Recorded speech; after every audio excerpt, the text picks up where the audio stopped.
Karmelo Anthony was dressed in a suit and tie for this morning's hearing, which began with the defense arguing that efforts by the trial judge and prosecutors to combat threats and deal with disruptions actually prevented Anthony from getting an open and fair trial. But bombshell testimony came this afternoon from Anthony's trial attorney, Mike Howard, about Austin Metcalf's background report that was never presented to the jury. If you've been following the Karmelo Anthony trial, you already know how deeply divided this case is. Nobody agrees on the narrative. Everybody is picking a side, and almost everyone feels like something isn't adding up. But whether you believe this was a clear-cut case of murder or an act of self-defense, one thing remains true. We all deserve the full story, and we deserve total accountability from our justice system. Right now, we are entering a major turning point with this motion for a new trial. After months of gag orders, courtroom restrictions, and conflicting reports, background files are finally being released. We got bombshell testimony from Anthony's trial attorney, Mike Howard, shedding light on a critical piece of the puzzle. Metcalf's behavioral report was never shown or presented to the jury that convicted Anthony.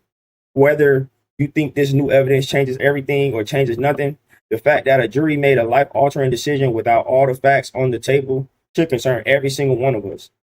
We are not here to push a biased narrative or take cheap shots. We are here to look at the raw evidence, question the legal process, and demand answers. So let's listen to Seti Nash break down what was said in court today, look at what Mel revealed, and get straight to the facts. Let's get into it. All right, so let's get into what Mel said real quick, and then we'll jump back and forth. Shout out to the Docket Diva for getting this exclusive, baby. 2021 text about violence, alleged stalking, and 2024 blood message from Karmelo Anthony detailed in hearing. A 2021 text message from Karmelo Anthony discussed violence after he claimed senior students jumped him because he called someone a B-word. Okay. The evidence also included an allegation involving Anthony stalking a girlfriend. Another text Anthony sent to his girlfriend stated, "I'ma stab someone and lick the blood off the blade," was sent in October 2024. Prosecutors also referenced pages and pages of notes found in Apple Notes on Anthony's phone. A black and white photograph showed Anthony holding a gun while shirtless, which I can literally show you all type of senators with their kids for Christmas photographs and all this crap with their kids holding guns. So that won't mean shit in Texas. And it didn't involve an actual gun. So there's that part. Defense attorney Mike Howard testified that the incidents raised in the motions were covered by the agreement between the defense and prosecution. Separate detail from Thursday's hearing. Prosecutors also referenced a rant about Mexicans that was among the evidence involving Karmelo Anthony. Defense attorney Mike Howard testified that this evidence was covered by the agreement between the prosecution and defense, while prosecutor Russell Wilson questioned why the agreement was never put in writing.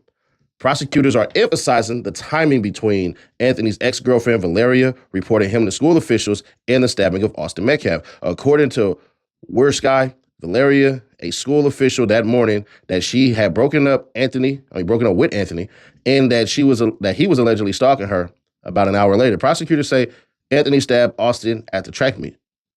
Wersky also alleges that Anthony had a history of violence and was obsessed with starting fights. He further said Anthony had previously been taken to LSU to attend a special program at LSU for children with violent behavior. Huge shout out to Docket Diva for pulling these exclusive details, because what came out in court completely changes how we view what both sides were hiding. Look, I know where this audience stands. Some of you believe Karmelo acted in self-defense. Others believe that this was premeditated murder. But if we are actually seeking the truth and demanding accountability from the legal system, we have to look at every piece of evidence, even the stuff that makes us uncomfortable. During Thursday's hearing, prosecutors unloaded a wave of alleged history regarding Karmelo Anthony. They brought up a 2021 text where Karmelo allegedly discussed violence after claiming senior students jumped him over an insult. They brought up allegations of him stalking an ex-girlfriend. They brought up an October 2024 text where he reportedly said he wanted to stab someone and lick the blood off the blade. They even cited pages of notes from his Apple Notes app, a rant about Mexicans, a shirtless photo of him holding a gun. Now, let's pause and address that photo for a second. In a state like Texas, holding a gun in the picture when it wasn't even an actual firearm involved in this crime is meaningless.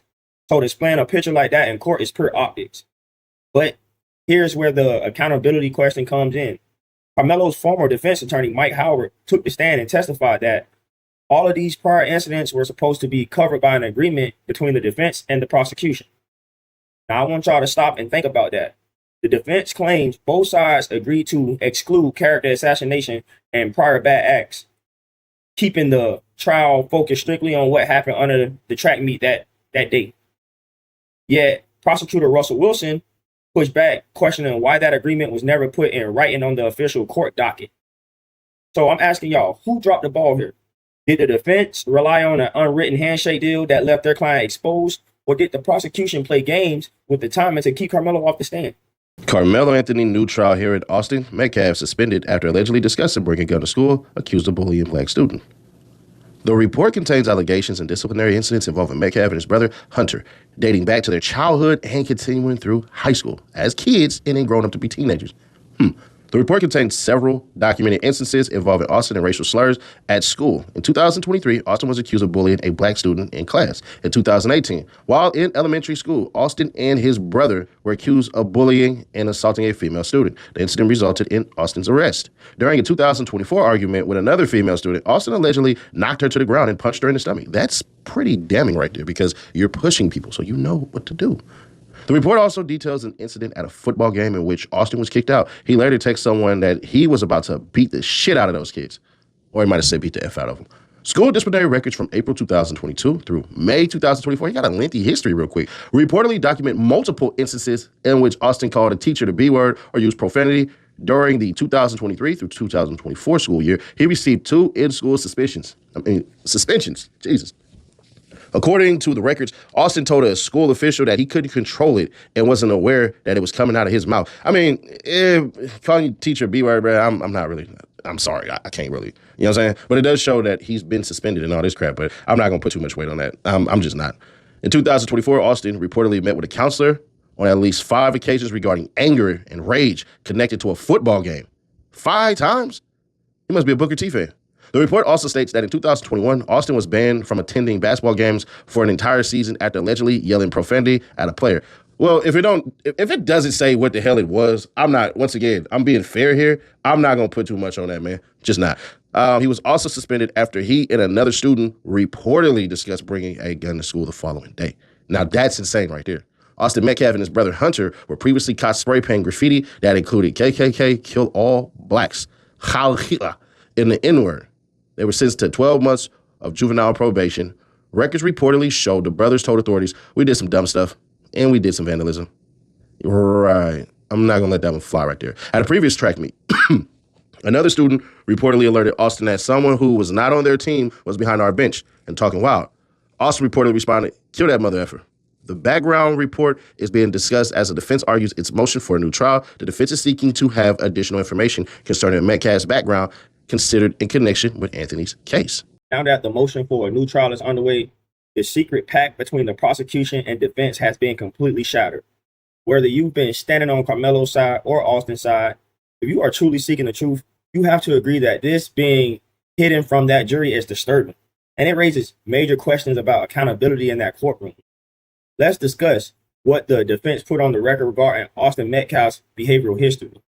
Records show Austin and his twin brother were previously caught spray painting graffiti that included KKK, kill all blacks, hell Hitler, and the N-word. They received 12 months of juvenile probation, brushing it off to authorities as just saying dumb stuff or just doing dumb stuff. The school record detailed multiple instances of Austin using racial slurs, including a 2023 incident where he was accused of bullying a black classmate.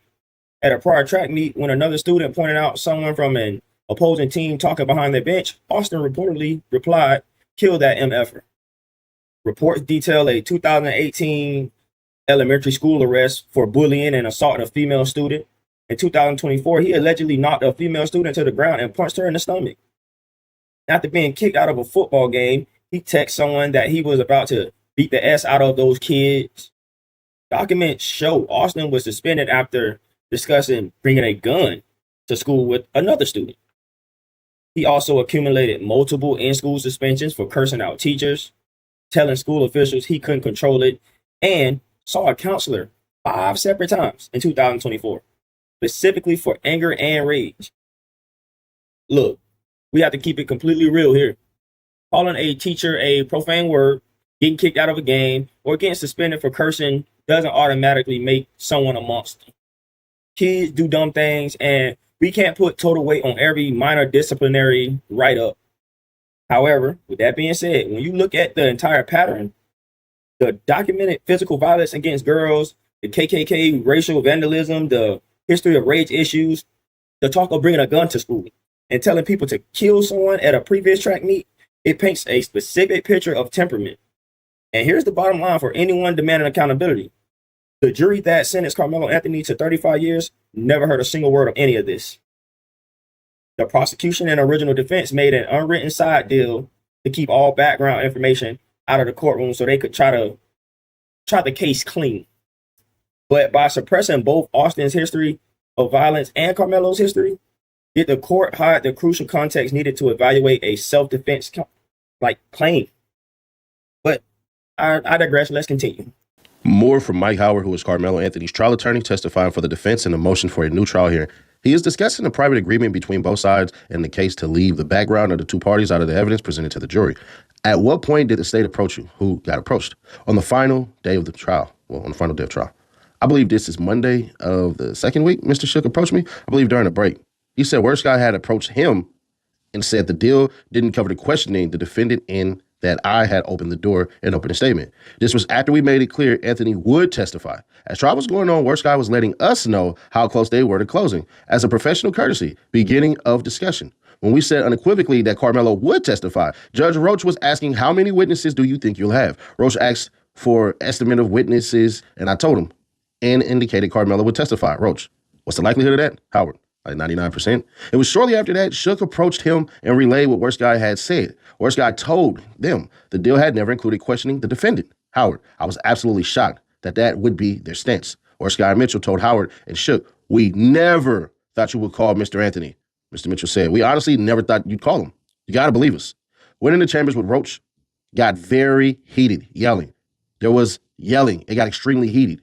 We were frustrated and angry. They were frustrated and angry. Roach was frustrated and angry. Cooling off period. Not a productive discussion. At no point in my career have I ever gotten into a shouting match in a judge's chamber and needed a cooling off period. Wilson, what is Mr. Roach saying about this gentleman's agreement? Howard, Worst Guy said I'd open the door. Wilson, how did he say you opened the door? Howard, when I said Karmelo was a member of the chess club, that exacerbated my frustration because I didn't say that. I said he played chess. Roach said, chess doesn't open the door, let's move on. Worst Guy admitted that several times that chess club had opened the door. We kind of in that session with the judge for a cooling off period. Come back in 10, 15 minutes or whatever. We go off however long it was to cool off and come back. Worst Guy and I stand in the courtroom, going over my outline and questions for Karmelo to negotiate what would or would not open the door. Wilson, you had to preview every question you would ask? Yeah, but it was the only way to negotiate a way for Karmelo to testify. Wilson, did you believe they were in good faith saying you had opened the door? Howard, in the moment, I wouldn't believe the good faith. Also, Judge Roach had made it clear he didn't see a legal way to enforce our agreement. If Worst Guy said I had opened the door, it's a gentleman's agreement. So if he says it's off, it's off. There's a million ways you could open the door. Karmelo Anthony's trial attorney Mike Howard exposed what went down behind closed doors in Judge Roach's chambers, and this should shock anyone who cares about due process. Howard revealed under oath that the prosecution and defense had an informal gentleman's agreement to leave out background evidence for both sides and to try this case strictly on what happened under the tent. But on the final day of the trial, when the defense made it clear that Karmelo would take the stand to testify in his own self-defense, prosecutor Bill Worski or Worst Guy pulled the rug out. Bill suddenly claimed that the unwritten deal never included questioning the defendant and tried to argue that Howard opened the door to Karmelo's entire background simply by mentioning that Karmelo played chess. Now, I want y'all to think about how absurd that is. Playing chess means you opened the door to your entire life history being dragged in front of a jury or in front of a court. Howard testified that things got so intense inside the judge's chambers that attorneys were shouting, tempers flared, and everyone had to take a cooling off period. Howard said in his entire legal career, he had never seen a shouting match in a judge's chambers like that. But because Judge Roach ruled that he had no legal way to enforce an unwritten deal, the defense was forced to stand in the courtroom and negotiate every single question they wanted to ask Karmelo, just to prevent the state from bringing in unproven claims. Ultimately, Karmelo didn't testify because the judge couldn't trust the process. When a judge allows backroom handshake deals to dictate a murder trial, he fails to put agreements on the official record, and creates an environment where a defendant is effectively backed out of exercising their constitutional right to testify, the system has failed. And add to that, Judge Roach getting recused for doing media interviews during an active appeal, not trial, an active appeal. So that's why this entire verdict is sitting on extremely shaky ground right now. Let's be entirely fair and objective here. Even if Karmelo gets granted a retrial, that is a massive double-edged sword. Just like Austin Metcalf's father raised a real point, in a retrial, Karmelo could face up to 99 years of life, whereas right now, he at least has a structured sentence and a release date. A new trial isn't an automatic win. It's rolling the dice all over again for this kid. Well, now, I should say grown man. Whether you think Karmelo is guilty or you think he acted in self-defense, we should all agree on one thing. Trials should not be decided by unwritten side deals and courtroom chaos. We need full transparency, full facts, and real accountability. So with that being said, drop your thoughts in the comments on this one. Hit that like button if you appreciate the breakdown, and shout out to Seti Nash. Subscribe, hit the bell, and check out the playlist on screen right now to catch my other feedback. I'll catch y'all on the next one.